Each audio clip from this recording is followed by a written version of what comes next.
Nuria Romo ha investigado en la Escuela Andaluza de Salud Pública y ha asesorado al Observatorio de Adicciones de Lisboa y al Centro Nacional de Adicciones de Londres. Ahora trabaja desde el Departamento de Antropología Social de la Universidad de Granada. La profesora Romo parte de la premisa de que los patrones de uso de droga no son iguales ni tienen las mismas causas en hombres que en mujeres. Se ha interesado especialmente por el alcohol y el fenómeno del botellón.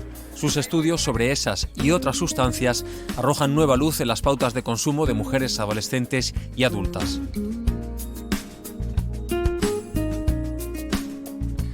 Nuria Romo, muchas gracias por estar con nosotros aquí en Conciencia. ¿Por qué es necesaria la perspectiva de género en la investigación sobre consumo de drogas? ¿Qué nos estamos perdiendo si no la aplicamos? Bueno, muchas gracias a vosotros por la invitación. La perspectiva de género muestra diferencias y al mostrar diferencias en distintas sexualidades asociadas o que tienen las personas que consumen, al mostrar esas diferencias también muestra inequidades y muestra desigualdades. Y esas desigualdades son injustas. Incluir la perspectiva de género, una perspectiva feminista, yo creo que conlleva más cosas. Conlleva mirar desde el contexto, conlleva mirar a todo eso que tiene que ver con los roles, con los estereotipos, con los valores, con toda la construcción social del consumo, de manera que es mucho más complejo que la simple diferenciación entre varones y mujeres. Se invisibiliza pues porque bueno, las drogodependencias se han considerado masculinas. La imagen del heroinómano ha sido la imagen predominante en la sociedad española, por ejemplo, acerca de lo que era consumir drogas o de lo que suponía el consumo. Y sin embargo, los consumos de drogas son mucho más complejos, especialmente los de las mujeres, ¿no? ¿Cuáles son las diferencias en los patrones de consumo según si sea hombre o mujer, a grandes rasgos?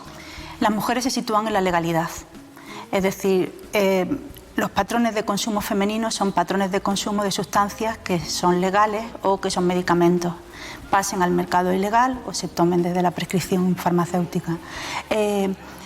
Cuando hay consumos ilegales, las mujeres suelen mantener conductas de menos riesgo o consumos menos intensivos que los varones. Cannabis, cocaína, éxtasis, alcohol, esa diferencia de consumo se aprecia en el autoconsumo o también en los rituales colectivos de consumo de este tipo de sustancias. Las diferencias se perciben en los dos, en las pautas de autoconsumo y en las pautas de consumo colectivo. Bien es cierto que para las mujeres ha sido muy difícil consumir sustancias en espacios públicos, porque consumir drogas no es una conducta aceptada socialmente. Determinadas drogas sí, pero sobre todo el consumo de drogas ilegales no está aceptado socialmente y las mujeres ahí han tenido que romper muchas barreras y mucho rechazo social. Hemos hablado de mujer en general, pero según grados de edad, según tramos de edad, es decir, de la adolescencia a la mujer adulta, ¿cambian las cosas? Por supuesto.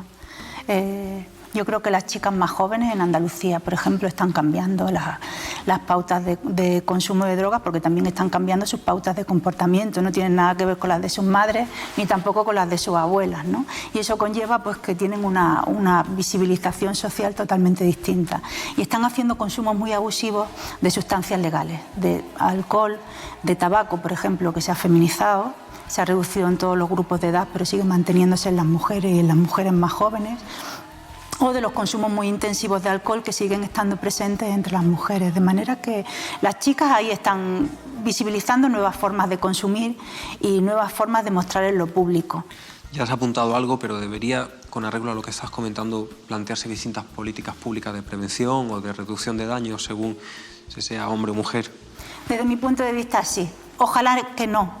Pero desde mi punto de vista en este momento sí, porque tendría que haber una prevención más enfocada hacia este tipo de sustancias legales, sobre las que no hay una percepción social de riesgo y son en las que las chicas están consumiendo más, y debería de haber también un trabajo desde el respeto a la libertad femenina y al derecho de las mujeres a hacer lo que quieren en los espacios que quieran, pero desde ese respeto, sin criminalizar, sí que tendría que haber un trabajo intenso con la vulnerabilidad.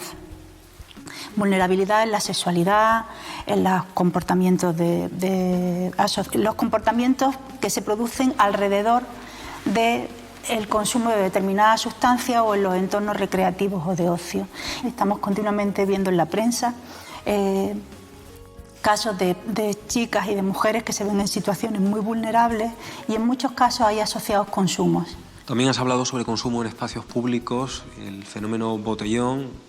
Has investigado y tu grupo ha investigado sobre eso, que hay una diferencia también entre las causas y consecuencias distintas a su consumo con respecto al que hay en chicos? La repercusión social del consumo público sigue siendo diferente para las chicas. Y ellos, cuando se les pregunta, lo explican así.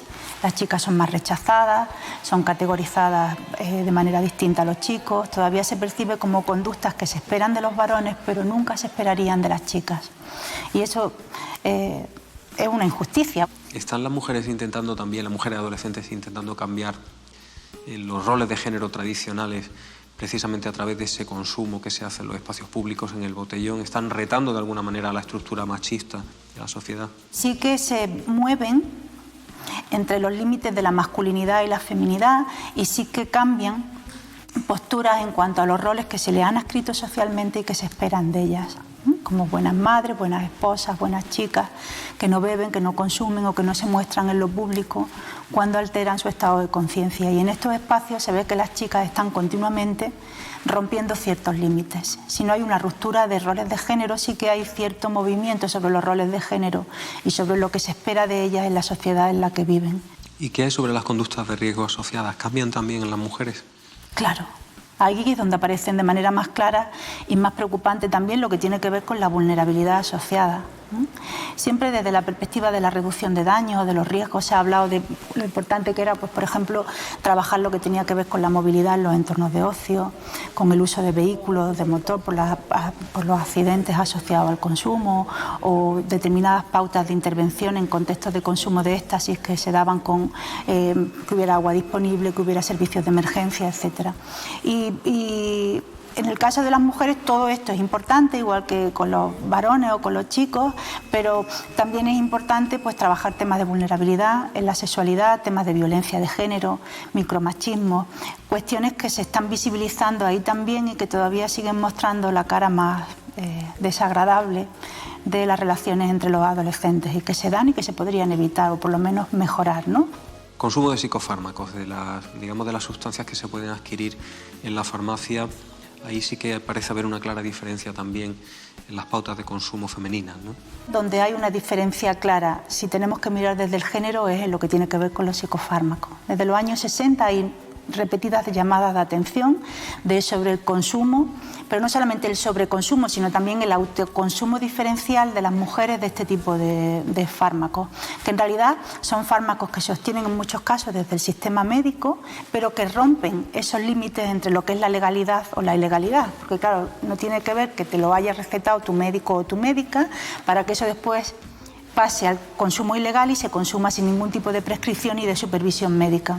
Y ahí las mujeres, por todos los datos que tenemos, siempre triplican a los varones, en todas las franjas de edad. No suele haber otras tendencias y en bastantes países del mundo de los que tenemos datos. Quiere decir que es una tendencia a nivel mundial que probablemente se relacione con todo esto que tiene que ver con la inequidad, con la insatisfacción o con determinadas formas de afrontar las mujeres sus padecimientos, sus sentimientos, sus problemas de la vida cotidiana, etcétera, ¿no? Pues me consta que seguís investigando y mucho sobre este tema y nosotros estaremos muy pendientes de lo que hagáis. Esperamos contar contigo próximamente aquí en Conciencia. Muchas gracias, Nuria. Muchas gracias a vosotros.